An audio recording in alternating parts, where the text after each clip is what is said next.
Telugu Desam party తరపున అఖిలపక్ష సమావేశంలో పాల్గొనడం జరిగింది. రాజ్యసభ మెంబర్ బీరం మస్తానరావు గారు కూడా తెలుగుదేశం పార్టీ తరపున పాల్గొనడం జరిగింది.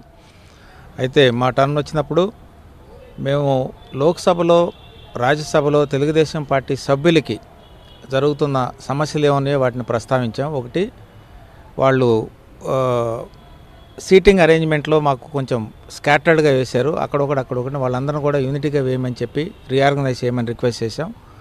అలాగే టైం అలాట్మెంట్ కూడా మాకు మా స్ట్రెంగ్త్ ప్రకారం టీడీపీ మెంబర్ స్ట్రెంగ్త్ ప్రకారం ఇచ్చిన టైంని పూర్తిగా వాడుకోకుండా మధ్యలోనే కట్ చేస్తున్నారు.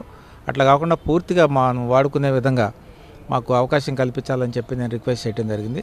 అది ఆర్గనైజేషన్ పరంగా. తర్వాత మన డిమాండ్స్ పరంగా వస్తే మేము మొదటిగా కేంద్రం ఏం బిజినెస్ తీసుకురాబోతున్నట్టుగా చెప్పింది సార్. అంటే ప్రభుత్వం వైపు నుంచి వాళ్ళ ఆలోచన ఏంటి, ఏ బిల్లులు తీసుకురాబోతున్నారు, బిజినెస్ ఏంటి, అంటే పార్లమెంట్ సెషన్ సందర్భంగా ఏ బిజినెస్ తీసుకురాబోతా ఉన్నారు? ప్రథమంగా బడ్జెట్ ప్రవేశపెట్టబోతున్నారు. బడ్జెట్ మీద డిస్కషన్ ఉంటుందని చెప్పారు.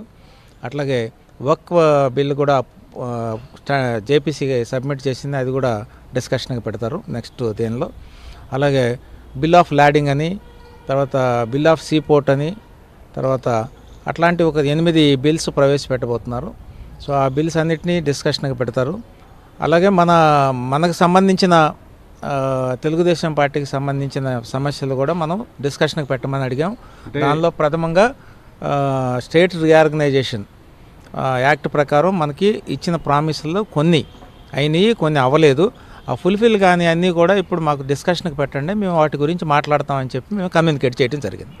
అంటే పార్లమెంట్లో వివిధ అంశాలు ప్రస్తావనకు వచ్చినప్పుడు ఆ సందర్భంగా తెలుగుదేశానికి ఉన్న సంఖ్యాబలం ఆధారంగా మాట్లాడేటువంటి అవకాశం కూడా మీకు కల్పించాలని కూడా విజ్ఞప్తి చేశారు. అవును, పార్లమెంట్లో ఏ బిల్లు మీద డిస్కషన్ వచ్చినా మా సంఖ్యాబలం ప్రకారం మాకు వచ్చిన టైంని పూర్తిగా వినియోగించుకునే అవకాశం మాకు కల్పించండి.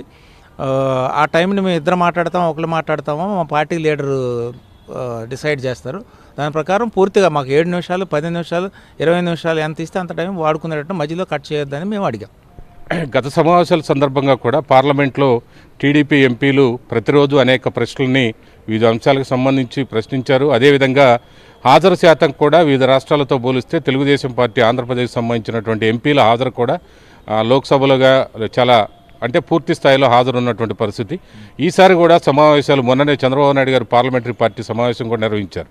ఈసారి కూడా హాజరు కానీ ప్రశ్నలు అడగటం కానీ ఆంధ్రప్రదేశ్ సంబంధించినటువంటి అంశాలని కేంద్ర ప్రభుత్వ ముఖ్యుల దృష్టికి తీసుకురావడం కానీ ఇదంతా కూడా ఈ సమావేశాల సందర్భంగా కూడా కొనసాగబోతుందా?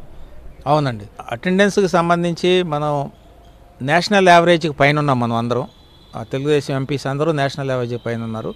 అలాగే ప్రశ్నలు అడగటంలో కూడా నేషనల్ యావరేజ్ కంటే మనం చాలా ముందు ఉన్నాం. అన్ని ప్రశ్నలు వ్యవసాయానికి సంబంధించినవి, నిరుద్యోగానికి సంబంధించినవి, తర్వాత ఆరోగ్యానికి సంబంధించినవి, తర్వాత ఎడ్యుకేషన్కి సంబంధించిన అన్ని ప్రశ్నలు వేయటం జరుగుతుంది. దానికి వచ్చిన సమాధానాలను బట్టి మళ్ళీ సప్లిమెంటరీ క్వశ్చన్లు కూడా అడగటం జరుగుతుంది. మన మెంబర్లు అందరూ బాగా ప్రొయాక్టివ్గా ఉన్నారు. అందరూ అటెండెన్స్ ఉండటం వలన, అందరూ పార్టిసిపేట్ చేయడం వలన మంచి రిజల్ట్స్ వస్తుంది. విభజన చట్టం హామీల్లో ఇప్పటికే హామీల మేరకు కేంద్ర ప్రభుత్వం ఇటీవల కాలంలో మరి ప్రత్యేకించి 2 సార్ల అక్కడ కానీ ఇక్కడ కానీ ఎన్డీఏ ప్రభుత్వాల నేపథ్యంలో ఆంధ్రప్రదేశ్కి ఇతోధిక సహకారం లభిస్తున్నటువంటి అంశం చాలా స్పష్టంగా కనబడుతుంది. అమరావతి అయినా, పోలవరం అయినా, విశాఖ రైల్వే జోన్ అయినా. సో ఈ సహకారం అనేది మరింత కొనసాగే అవకాశం ఉందా? ముందుగా ఎన్డీఏ ప్రభుత్వానికి కృతజ్ఞతలు, ధన్యవాదాలు తెలియజేస్తున్నాం. ఎందుకంటే ఎప్పటి నుంచో పెండింగ్ ఉన్న అమరావతి గురించి కానీ, పోలవరానికి కానీ, తర్వాత విశాఖ రైల్వే జోన్కి కానీ మాకు పర్మిషన్లు వచ్చినాయి. ఫండింగ్ కూడా చక్కగా ఇస్తున్నారు. ఇంకా ముందు కూడా ఈ బడ్జెట్లో ఇస్తారని మేము ఆశిస్తూ ఉన్నాము. ఎందుకంటే ఆ స్కీమ్స్ ప్రాజెక్ట్స్ కంప్లీట్ అయితే కానీ మన స్టేట్కి పూర్తిగా అభివృద్ధి కనబడుతుంది. అలాగే రీఆర్గనైజేషన్ చట్టం యొక్క కొన్ని ఫుల్ఫిల్ అవుతాయి. సార్, గత బడ్జెట్ సందర్భంగా పోలవరాన్ని ప్రస్తావించారు. దానికి ఆ తర్వాత కాలంలో కేంద్ర ప్రభుత్వం 11,000 కోట్ల రూపాయలు కేబినెట్ ఆమోదించారు. అదేవిధంగా అమరావతి నిర్మాణానికి సహకరిస్తామన్నారు. ఆ మేరకి వరల్డ్ బ్యాంకు, ఏడీబీ నుంచి కూడా. ఇప్పుడు ఈసారి బడ్జెట్లో తెలుగుదేశం పార్టీ ఒక కీలక భాగస్వామ్య పక్షంగా ఉంది కేంద్ర ప్రభుత్వంలో. అదేవిధంగా ఆంధ్రప్రదేశ్ ప్రయోజనాలకు సంబంధించి కానీ అంశాలు ఇప్పటికే ముఖ్యమంత్రి చంద్రబాబు నాయుడు పలుమార్లు కేంద్ర ప్రభుత్వ ముఖ్యులు తీసుకొచ్చారు. ఇటీవల కూడా దావోస్ నుంచి వచ్చేటప్పుడు కూడా కేంద్ర ఆర్థిక మంత్రి నిర్మలా సీతారామన్ చంద్రబాబు నాయుడు గారు కలిసే విజయవాడ వెళ్ళారు. సో ఈసారి బడ్జెట్లో కూడా ఆంధ్రప్రదేశ్కు సంబంధించి ప్రాధాన్యత ఉండేటువంటి అవకాశం ఉందా? ఆంధ్రప్రదేశ్ ప్రయోజనాలకి లాభించేటువంటి అవకాశం ఉందా ఈ బడ్జెట్లో? ఖచ్చితంగా ఉంటుందండి, ఆశిస్తున్నాం మేము. గ్రామీణ అభివృద్ధిలో కానీ, తర్వాత అమరావతి కన్స్ట్రక్షన్లో కానీ, పోలవరం కానీ, తర్వాత మళ్ళీ విశాఖ స్టీల్ విషయంలో కానీ, తర్వాత రైల్వే ట్రాక్స్ వేయటంలో కానీ, రైల్వే స్టేషన్స్ అభివృద్ధి చేయటం కానీ, తర్వాత వ్యవసాయకు సంబంధించిన సబ్సిడీస్ కానీ, ప్రధానమంత్రి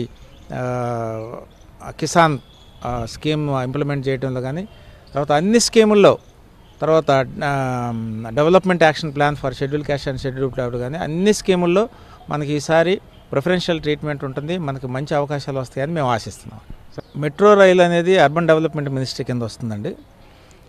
మాకున్న సమాచారం ప్రకారం విశాఖకి తర్వాత విజయవాడకి మెట్రో రైలు వచ్చే అవకాశం ఉంది, మేము ఆశిస్తున్నాం. ఎందుకంటే ట్రాఫిక్ని కానీ, తర్వాత ట్రాన్స్పోర్టేషన్ ఫెసిలిటీస్ కానీ ఈ 2 సిటీలకి ఖచ్చితంగా వస్తుందని మేము ఆశిస్తున్నాం.